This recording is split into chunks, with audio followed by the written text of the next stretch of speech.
How's it, everyone? Wayne the Unknown here, and welcome back to another episode of Geeking Out, where I will be discussing everything Nerd and Geek related. Tonight, I'm going to be giving my quick little review, my thoughts on the upcoming BioWare game, Dragon Age The Veilguard, formerly known as Dreadwolf, which will be coming out on October 31st, so perfect spooky season game to play for this year. So Dragon Age The Veilguard, I'm actually going to be cheating here. Has been in development since 2015, a year after the release of Dragon Age Inquisition, and this game takes place. Not only has it been 10 years since Inquisition came out, but the game also takes place 10 years after the Trespasser DLC, which I will say I have not played at all. So, for anyone watching this, do not come at me. I apologize, but after seeing the fact that you will not need the keep, and you'll just basically be picking out from what it looks like key things when during character creation from stuff that you did in Inquisition. So I was like, well, I don't have to worry about that, so that's a good thing. So I guess let's get started. We first got the trailer for Dragon Age The Veilguard back in, I want to say, looking it up right now. I'm sorry, I'm cheating. I don't have a script for this. Just yeah, there's reasons for that. Dragon Age Veilguard trailer. We got the first official trailer. Oh, I want to say that was 2 months ago for the official reveal trailer, which I know a lot of people made it very clear that they did not like how it looked. But again, that is more so of a cinematic trailer. Are not fully gonna look like that.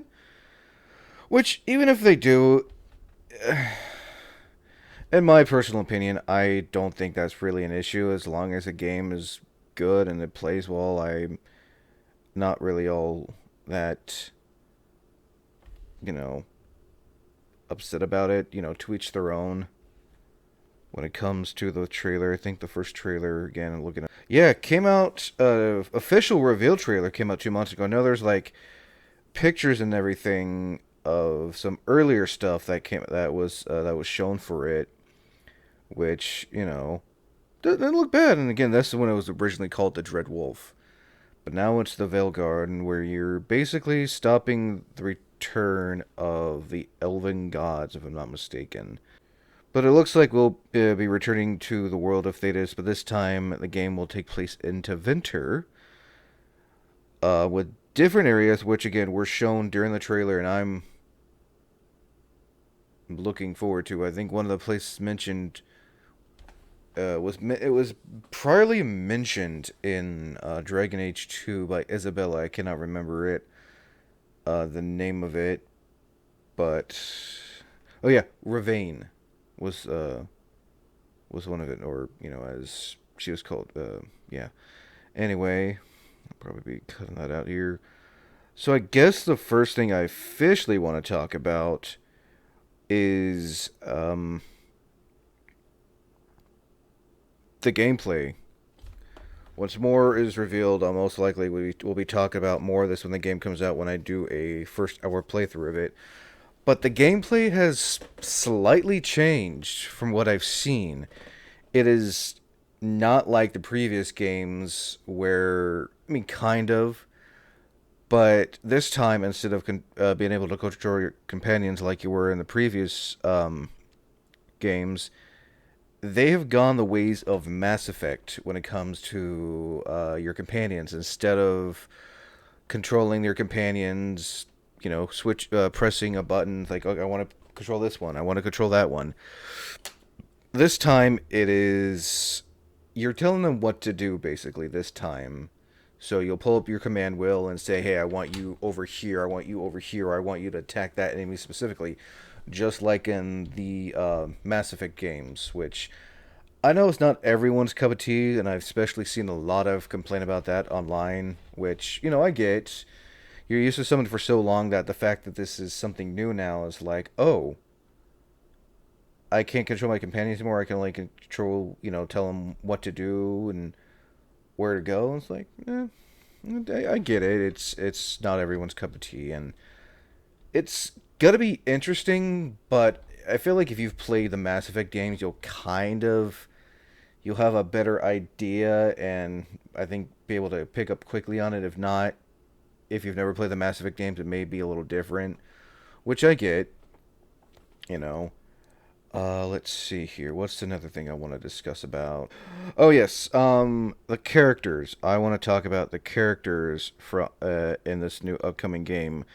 As you've seen in the trailers, we have Varric returning, but doesn't look like he is gonna be a companion this time. He's more of a side character. I would say I would compare to like what Morgan was in Inquisition. Just more of a side character that helps you here and there. And it looks like this time everyone's favorite Scoutmaster Harding is going to be a companion this time. How in in Good Inquisition she was more of just scouting the area, letting you know what's out there in the world.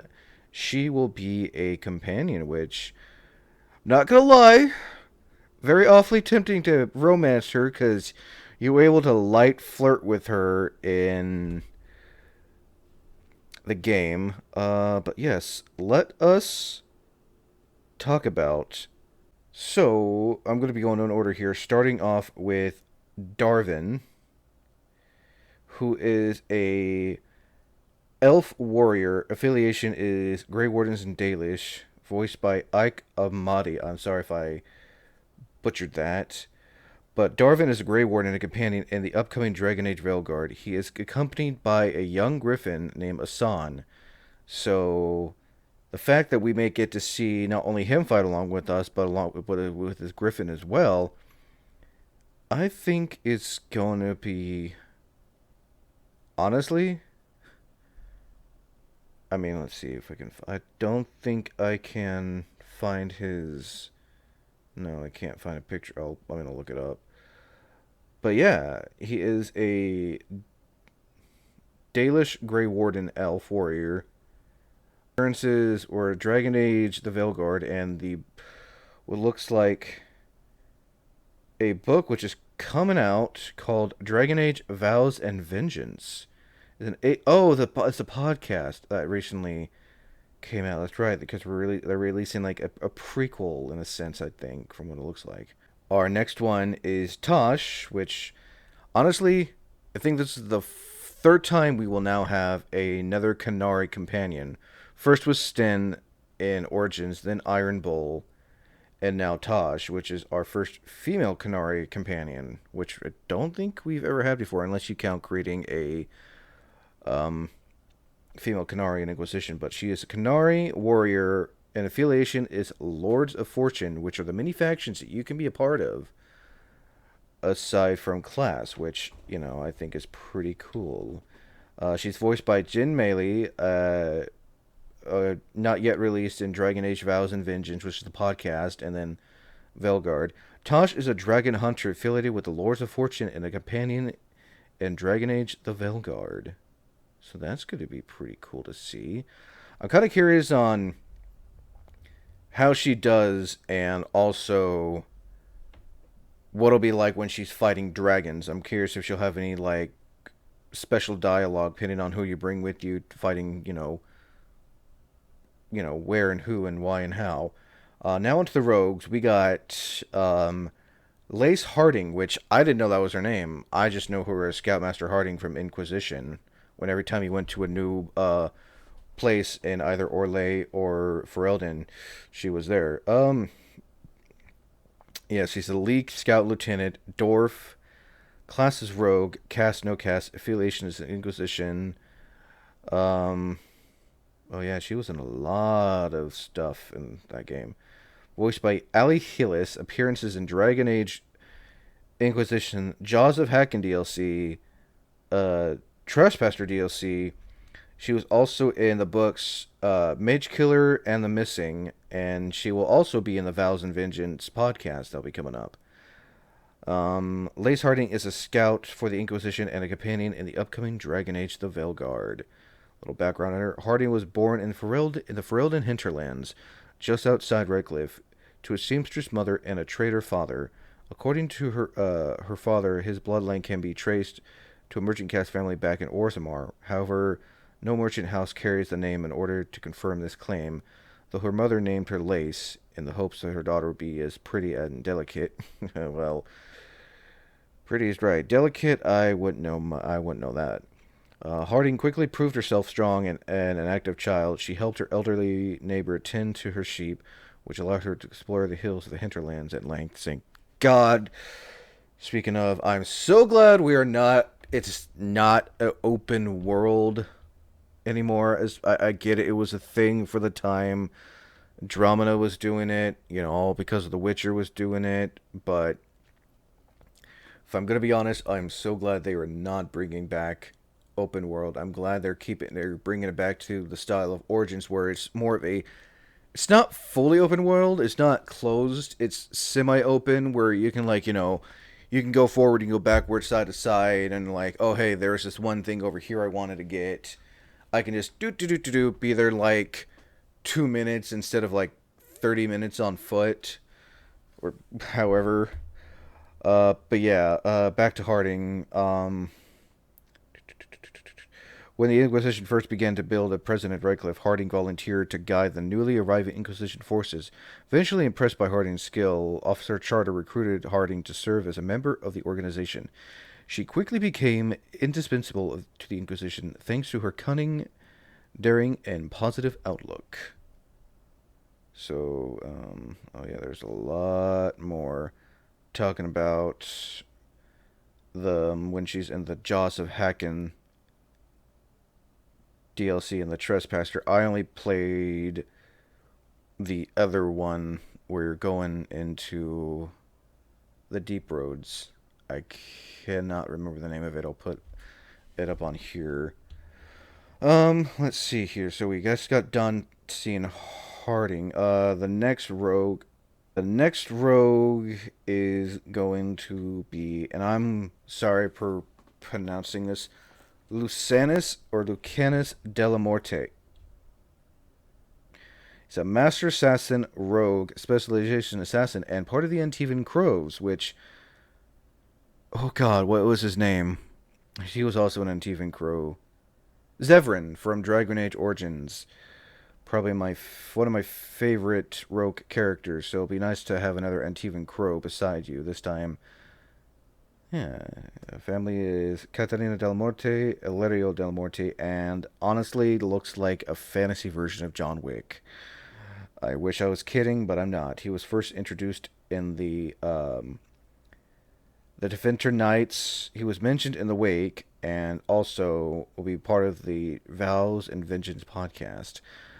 Lucanus is a master assassin in the Ikaros and the companion in the upcoming Dragon Age of the Velgard. Here is a quick little background on him. Lucanus is the grandson of Caterina Del Morte, first Talon of the Antivan Crows, which she trained him as a child. She would frequently hit him with her cane when he made mistakes. He hated her for years for being cruel, though now thinks it was her way to make sure he survived life as a crow. Although Lucanus is not interested in becoming the first Talon, he's said to be Caterina's favorite, and the one she intends to name her heir. Literally, this is just fantasy John Wick. I wish I was not kidding. Now mages. Starting off with Balar Luther, a Veljumper elf mage. Ooh, it says what request be voiced by Ji Young Han. Again, Vows of Vengeance and the Velgard. Let's see here. Balar is a Veljumper and companion in the upcoming Dragon Age of Velgard. Yeah, not much is said on her. Oh, well, here's an interesting thing. Balara's last name was misspelled during early marketing as Lutera instead of Lutera. It was later corrected by her writer, John Epler. Yeah. Okay, well, that makes sense. Balara Luther. Hey. Um, Huh. Well, interesting. Well, I'm glad John corrected that. Our next mage is Imric Volkaren. He is a professor mage necromancer, voiced by Nick Borain. He was in the book The Adventure Knights, The Flame Eternal, and again, I think at this point I need to say he's gonna be same. Emmerich Volkaren is a member of the Morn Watch with Mortal Tassi and a companion in the upcoming Dragon Age: The Veilguard. Emmerich Volkaren has been a member of the Morn Watch for at least 30 years. He has a skeletal assistant named Manfred, which is voiced by one Matthew Mercer. And that man is just collecting characters left and right from Resident Evil, Baldur's Gate, Final Fantasy, Legend of Zelda. Like, I mean, good for him, though, honestly. Really, I'm kind of curious on how he's going to sound, though, playing as a skeleton assistant. That is going to be interesting, to say the least. And finally, our last mage companion and companion in general. Maybe if we're lucky, we'll get some DLC companions like we did in um 2 with Sebastian. I doubt it. We'll see. Human made Shadow Dragons quests the end of the beginning, voiced by Jessica Clark, was in The Deventer Knight, The Missing, and so forth and so on. Nev Gallus is a Deventer mage working as a private investigator of Mandrathis and a companion in Dragon Age of Veilguard. Nev has a good reputation as a private investigator. She uses a prosthesis of dwarven crafted metal to replace one of her legs. Missing blood. Oh! Okay, so that's what I saw. Alright.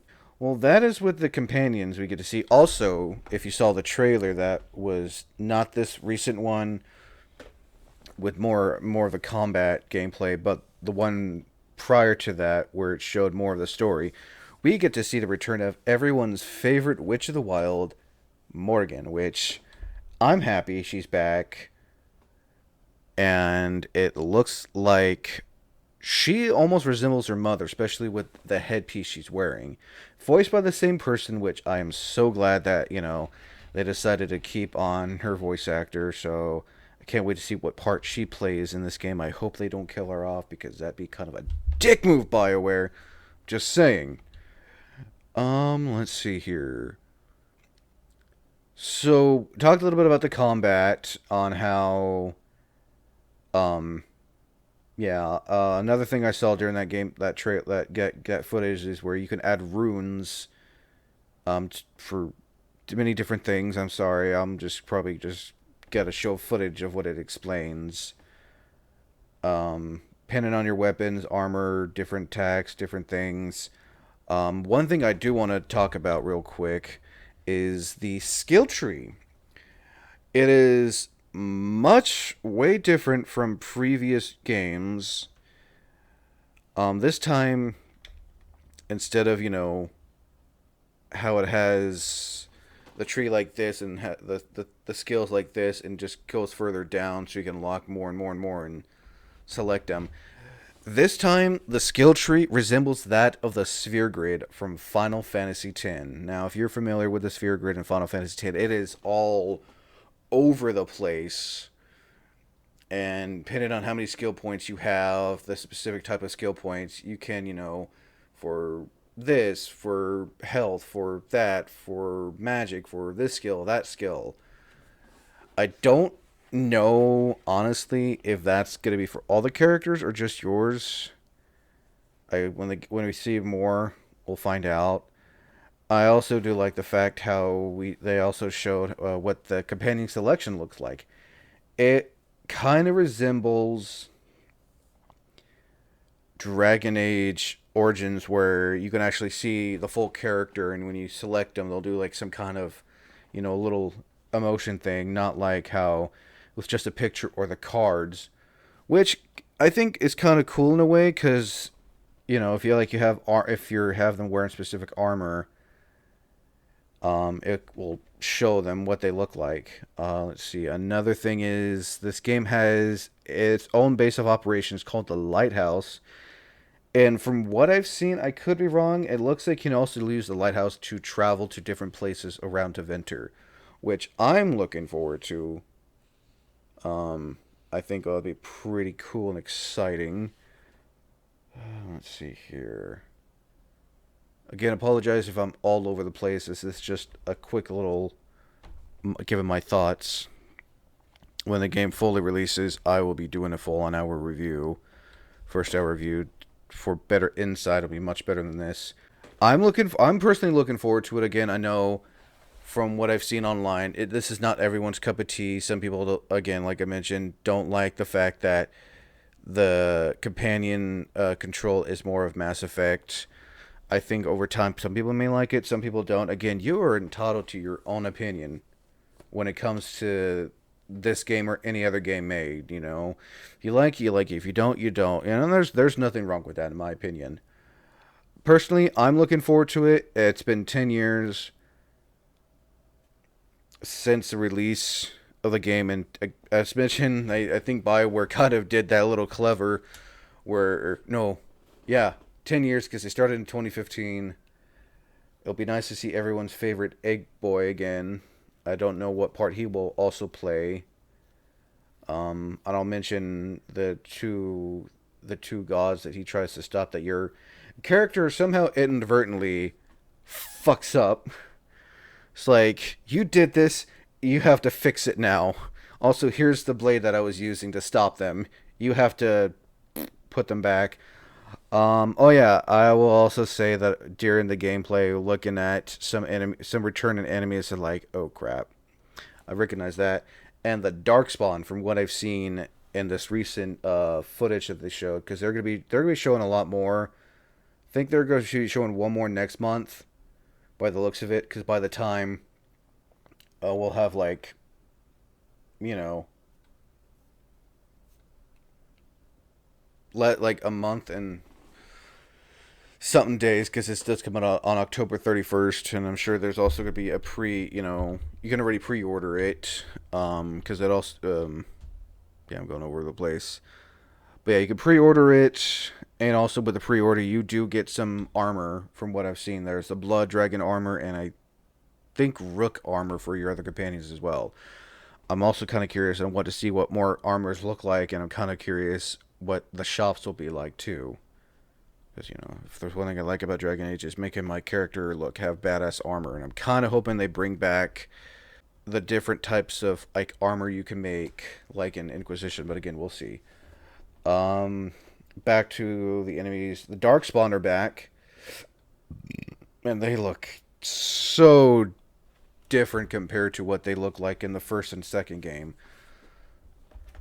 Let's see here. Oh yeah, and also from what I saw on my Xbox, I don't know if it's different. It's gonna be over 300 gigabytes. So I highly recommend, if you buy it, you know, pre-order it or buy the day before, get it downloaded so you can play right away, because that's what I plan on doing. That's what I plan on doing. I think that is it. Yeah, I don't want to have this over 30 minutes. But yeah, that is my quick thoughts on Dragon Age of Elgard. Comes out October 31st of this year. Can't wait to play it. Can't wait to see everyone else's thoughts on this when the game comes out, and some early gameplay footage of it. I may actually avoid. I think I'm gonna avoid watching gameplay for this when it comes out, because I don't want to spoil it as much as I would like to. I did it with Mass Effect, and I did it with the Dragon Age games. Well, Inquisition at least.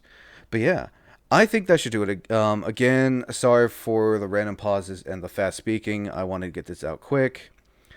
But as always, I'm Wayne the Unknown. Until next time, thank you for listening, and as always, thank you for watching.